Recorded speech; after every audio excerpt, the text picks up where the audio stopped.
Hello friends, welcome to Defence Matrix. तो जब से ये न्यूज़ आई है कि कतर के जो मिराज 2000s हैं वो इंडियन एयरफोर्स द्वारा लिए जा सकते हैं, जहाँ पर एयरक्राफ्ट हमें करीबन 500 करोड़ पे करने पड़ेंगे, जिनकी खाली 30% ही लाइफ बची है। तो कतर के पास टोटल 12 मिराज 2000 हैं जो कि 2000-5 स्टैंडर्ड के हैं, और इस 500 करोड़ की अमाउंट में स्पेयर इंजन्स, एयरक्राफ्ट के स्पेयर्स और वेपन्स भी इंक्लूडेड हैं। तो कुछ लोगों द्वारा ये काफ़ी इंटरेस्टिंग डील बताई जा रही है, क्योंकि इंडियन मिराज 2000s के लिए हम अपग्रेड करने के लिए ही ऑलमोस्ट $45 मिलियन पर पीस स्पेंड कर रहे हैं। वहीं पर यहाँ हमें $60 मिलियन की अमाउंट में एक ऐसा एयरक्राफ्ट मिल रहा है जिसकी 30% लाइफ बची है, और ये 1994 से ही कतर की सर्विस में है। वहीं पर जो हमारे मिराज 2000s हैं वो इनसे 10 साल पहले से ही यूज़ किए जा रहे हैं। तो अगर आप हमारे अपग्रेड प्रोग्राम से इनके प्रोक्योरमेंट को कंपेयर करेंगे तो ये आपको ज़्यादा बेहतर ऑप्शन लगेगा, लेकिन अगर आप तेरस मार्क 1A के प्रोक्योरमेंट से कंपेयर करेंगे तो आपको ऐसा लगेगा कि यहाँ पर हम बहुत ज़्यादा पे कर रहे हैं और उतनी कैपेबिलिटी हमें नहीं मिल रही है। तो तेरस मार्क 1A के लिए हमने कॉन्ट्रैक्ट साइन किया था 2021 में, जिसके अंतर्गत करीबन 83 एयरक्राफ्ट हमने लिए हैं और 48,000 करोड़ का ये कॉन्ट्रैक्ट था। तो पर यूनिट एयरक्राफ्ट अगर आप प्राइस को देखेंगे तो ये ऑलमोस्ट 580 करोड़ के आसपास का पड़ता है। इसके कंपैरिजन में मिराज 2000 के लिए हम अप्रॉक्सीमेटली 500 करोड़ पे कर रहे हैं। तेरस मार्क 1A के केस में हमें एक ब्रांड न्यू एयरक्राफ्ट मिल रहा है जिसकी करीबन 40 साल लाइफ रहेगी। वहीं पर मिराज जो हमें मिल रहा है, जिसके लिए थोड़ा ही कम अमाउंट हम पे कर रहे हैं, उसकी लाइफ मात्र 10 से 15 साल होगी। तो क्या एडिशनल इतना पैसा पे करना वर्थ है? क्योंकि तेरस मार्क 1A की अगर आप कैपेबिलिटी को भी देखेंगे तो ये ट्रू सेंस में मॉडर्न एयरक्राफ्ट है और 4.5 जेन की कैपेबिलिटी प्रोवाइड कराता है। वहीं पर मिराज 2000 अपग्रेडेड डेफिनेटली है, पर फ्यूचर कॉम्बैट के हिसाब से तैयार नहीं है। इवन वो AES से रडार भी लैग करते हैं। तो जो जैमिंग कैपेबिलिटी और जो एवियोनिक्स कैपेबिलिटी आपको तेरस मार्क 1A में मिलेगी वो मिराज 2000-5 अपग्रेड में नहीं है, ना ही -5 मार्क 2 अपग्रेड में है। तो अगर आप तेजस और मिराज का हेड ऑन कंपैरिजन करते हैं और कॉम्बैट कैपेबिलिटी भी देखते हैं तो हो सकता है कई मामलों में आपको LC तेजस सुपीरियर दिखे।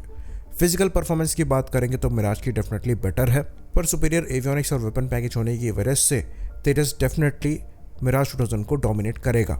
यहाँ पर हम मार्क 1A वर्जन की बात कर रहे हैं, लेकिन हमें ये चीज़ भी दिमाग में रखनी है कि जो मिराज 2000 है वो डिफरेंट कैटेगरी का एयरक्राफ्ट है। यहाँ पर उस एयरक्राफ्ट की पेलोड कैपेसिटी भी ज़्यादा है, रेंज और एंड्योरेंस भी ज़्यादा है। तो जिस तरीके के मिशंस मिराज 2000 परफॉर्म कर पाएगा वो आप LC तेजस से एक्सपेक्ट नहीं कर सकते। और अगर मिराज 2000 की बात करें तो इंडियन एयरफोर्स खाली उसे एयर टू एयर कॉम्बैट के लिए इस्तेमाल नहीं करती है, क्रिटिकल बॉम्बिंग मिशंस भी परफॉर्म किए जाते हैं, ये चीज़ हम सब जानते हैं। तो ऐसे मिशंस आप LC तेजस मार्क 1A से नहीं कर सकते। तो अगर मिराज को रिप्लेस ही करना है तो आपको सिमिलर कैटेगरी में एयरक्राफ्ट को लाना पड़ेगा, और यहाँ पर तेजस मार्क 2 सामने आता है। तो जो सवाल उठता है कि क्या LC तेजस मार्क 1A मिराज 2000-5 से बेटर होगा, इसका जवाब है हाँ। लेकिन जब सवाल ये हो जाता है कि क्या हमें इन एयरक्राफ्ट की जगह LC तेजस को ही लेकर रिप्लेस कर देना चाहिए इन्हें, तो इसका जवाब होगा नहीं। क्योंकि इस एयरक्राफ्ट के साथ जो कैपेबिलिटी आती है, चाहे वो स्पीड की बात हो, एंड्योरेंस की बात हो, वेपन पेलोड कैपेसिटी की बात हो, वो LC तेजस मार्क 1A आपको प्रोवाइड नहीं करा पाएगा।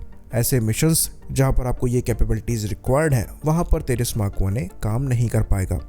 बालाकोट स्ट्राइक जैसे मिशंस जो हैं ये मिराज 2000 ज़्यादा बेहतर तरीके से परफॉर्म कर सकते हैं, भले वहां पर एवियोनिक्स उतने सुपीरियर ना हो जितने तेजस मार्क 1A के हैं।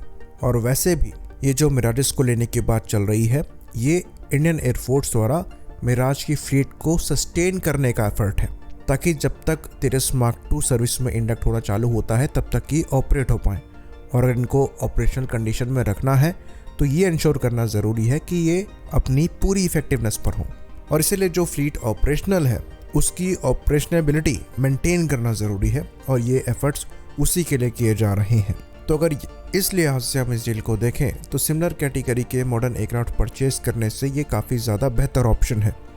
तो हमें यहाँ पर अपने मिराज अपग्रेड्स के कंपैरिजन में इस डील को देखना चाहिए, और उस लिहाज से ये अट्रैक्टिव है। अगर फॉरेन से हम कोई दूसरा एयरक्राफ्ट लाकर इन्हें रिप्लेस करते हैं तो ये तेरस मार्क 2 के प्रोग्राम को अफेक्ट कर सकता है। इसलिए लो कॉस्ट में सेकेंड हैंड प्लेटफॉर्म्स को परचेज करना यहाँ पर बेहतर ऑप्शन रहेगा। साथ में हम ये चीज़ भी ऐड करना चाहते हैं कि जो ऑलमोस्ट 600 करोड़ पर पीस हम तेरस मार्क 1A के लिए पे कर रहे हैं उसमें वेपन इंक्लूडेड नहीं है। वहीं पर इन मिराडिस की डील के साथ ऐसा कहा जा रहा है कि वेपन्स भी इंक्लूडेड होंगे, तो ये एक प्लस पॉइंट ऐड करता है क्योंकि फ्रेंच वेपन्स भी काफ़ी एक्सपेंसिव हैं। आई होप इन्फॉर्मेशन यहाँ पर क्लियर रही हो। इसी बात पर इस वीडियो को हम ख़त्म करेंगे। लाइक करिए, सब्सक्राइब करिए। जय हिंद।